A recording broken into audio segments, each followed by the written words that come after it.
অংগনবাড়ী আশাকৰ্মীৰ ৰাষ্ট্ৰীয় ঘাইপথ অৱৰোধ ৫টা পইণ্টৰ ওপৰত সমাধান বিচাৰি তেওঁলোকে অনিৰ্দিষ্টকালীন ধৰ্মঘটৰ হুংকাৰ প্ৰদান কৰিছে। নমস্কাৰ বন্ধুসকল, অংগনবাড়ী কৰ্মী সহায়িকাৰ বাবে গুৰুত্বপূৰ্ণ এটি খবৰ লৈ আহিছোঁ।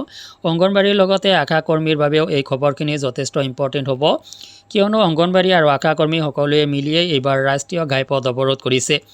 আৰু তেওঁলোক ৰাষ্ট্ৰীয় ঘাইপথ অৱৰোধ কৰাৰ বাবে তেওঁলোকে ৫টা পইণ্ট হাতত লৈছে আৰু এই ৫টা পইণ্ট অৰ্থাৎ 5টা সমস্যাৰ ওপৰত তেওঁলোকে জোৰ প্ৰদান কৰিছে আৰু এই 5টা পইণ্ট সমাধান যদি নহয় অনিৰ্দিষ্টকালীন ধৰ্মঘটৰ হুংকাৰ প্ৰদান কৰিছে এইসকল কৰ্মী সহায়িকাই।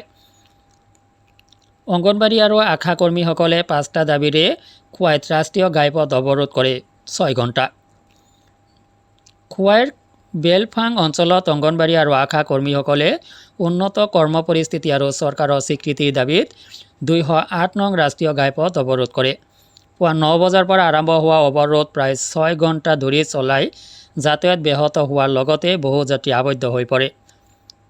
বিভিন্ন চৰকাৰী প্ৰকল্পৰ শ্ৰমিকেৰে গঠিত প্ৰতিবাদকাৰীসকলে ৰাজ্য আৰু কেন্দ্ৰীয় চৰকাৰৰ বিৰুদ্ধে অভিযোগ উত্থাপন কৰে। আমি দিনে নিশাই অক্লান্তভাৱে কাম কৰোঁ, তথাপিও আমাৰ প্ৰচেষ্টাক স্বীকৃতি দিয়া নহয়। আমাৰ দৰমহা অনুৰূপ বৃদ্ধি নকৰাকৈ চৰকাৰে আমাৰ কামৰ বোজা বৃদ্ধি কৰি থাকে। এইদৰে কয় প্ৰতিবাদকাৰীসকলৰ এজনে। শ্ৰমিকসকলে আলোকপাত কৰে যে তেওঁলোকৰ নিষ্ঠা সত্ত্বেও তেওঁলোকে অপৰ্যাপ্ত ক্ষতিপূৰণৰ বাবে নিজৰ পেছাদাৰী আৰু ব্যক্তিগত জীৱনৰ ভাৰসাম্য ৰক্ষাৰ বাবে সংগ্ৰাম কৰে। 5 পইণ্টৰ চাহিদা তালিকাত দুৰ্গা পূজাৰ পূৰ্বে তৎকালীনভাৱে দৰমহা আৰু ভাত্তা বৃদ্ধি, চৰকাৰী কৰ্মচাৰী হিচাপে স্বীকৃতি, গ্ৰেচুইটি প্ৰদান আৰু অন্যান্য সুবিধাসমূহ অন্তৰ্গত কৰা হৈছে। আমাৰ দৰমহা সামান্য।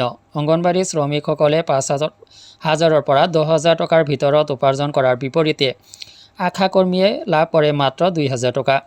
আমাৰ পৰিয়ালক টিকিয়াই ৰাখিবলৈ এইটোৱে যথেষ্ট নহয়, আন এজন প্ৰতিবাদকাৰীয়ে ব্যাখ্যা কৰে। অধিক শ্ৰমিকে অৱৰোধত যোগদান কৰাৰ লগে লগে পৰিস্থিতি তীব্ৰতৰ হৈ পৰে, যাৰ ফলত জনসমাগম ফুলি উঠে আৰু কৰ্তৃপক্ষৰ ওপৰত হেঁচা তীব্ৰতৰ হৈ পৰে। মহকুমাধিপতি মেঘা জৈনে ঘটনাস্থলীত উপস্থিত হৈ প্ৰতিবাদকাৰীক সম্বোধন কৰে। আপোনাৰ দাবীসমূহ মই লিখিতভাৱে উচ্চ কৰ্তৃপক্ষক জনাই দিম, জৈনে ৰাইজক আশ্বাস দিয়ে। অৱশ্যে এই অৱৰোধ উঠাই ল'বলৈ দুৰ্গা পূজাৰ পূৰ্বে তেওঁলোকৰ দাবী পূৰণৰ বাবে তেওঁলোকৰ বিভাগৰ মন্ত্ৰীৰ লিখিত প্ৰতিশ্ৰুতি প্ৰয়োজনীয় বুলি জোৰ দিয়ে শ্ৰমিকসকলে।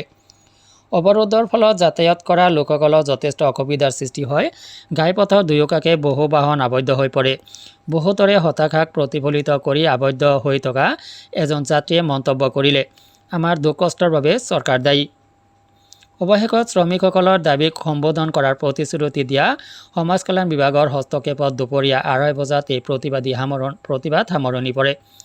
শ্ৰমিকসকলে সকীয়াই দিয়ে যে যদিহে তেওঁলোকৰ দাবী পূৰণ নহয় তেন্তে তেওঁলোকে অনিৰ্দিষ্টকালীন পুনৰ প্ৰতিবাদ আৰম্ভ কৰিবলৈ সাজু।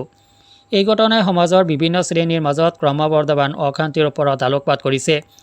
ৰাষ্ট্ৰীয় ঘাইপথক তেওঁলোকৰ আন্দোলনৰ কেন্দ্ৰবিন্দু হিচাপে ব্যৱহাৰ কৰি চৰকাৰে তেওঁলোকৰ উদ্বেগক মোকাবিলা কৰাৰ জৰুৰী প্ৰয়োজনীয়তাৰ ওপৰত আলোকপাত কৰিছে। তো বন্ধুসকল, দেখিব পাইছে গুৰুত্বপূৰ্ণ ইয়াতে দাবী কৰা হৈছে কেন্দ্ৰীয় চৰকাৰৰ লগতে ৰাজ্য চৰকাৰক দোষাৰোপ কৰা হৈছে দুৰ্গা পূজাৰ আগতে তেওঁলোকৰ দৰমহা বৃদ্ধি আৰু ভাত্তা প্ৰদান কৰাৰ বাবে দাবী জনোৱা হৈছে। লগতে 5টা গুৰুত্বপূৰ্ণ দাবী আছে তেওঁলোকৰ। গ্ৰেচুইটি প্ৰদান অন্যান্য সা সুবিধাসমূহৰ অন্তৰ্ভুক্ত এইসমূহ দাবী তেওঁলোকে উত্থাপন কৰি ৰাষ্ট্ৰীয় ঘাইপথ অৱৰোধ কাৰ্যসূচী গ্ৰহণ কৰিছে। তেওঁলোকে পিছলৈও হুংকাৰ প্ৰদান কৰিছে যদি এই দাবীসমূহ দুৰ্গা পূজাৰ আগতে মানি লোৱা নহয় তেতিয়াহ'লে ইয়াতকৈও ভয়ংকৰ আন্দোলন কৰিব তেওঁলোকে। তো বন্ধুসকল, ভিডিঅ'টো সংক্ৰান্তত আপোনাৰ কিবা অভিমত থাকিলে ভিডিঅ' কমেণ্ট ছেকশ্যনত জনাব। আজিলৈ এৰিছোঁ, ধন্যবাদ।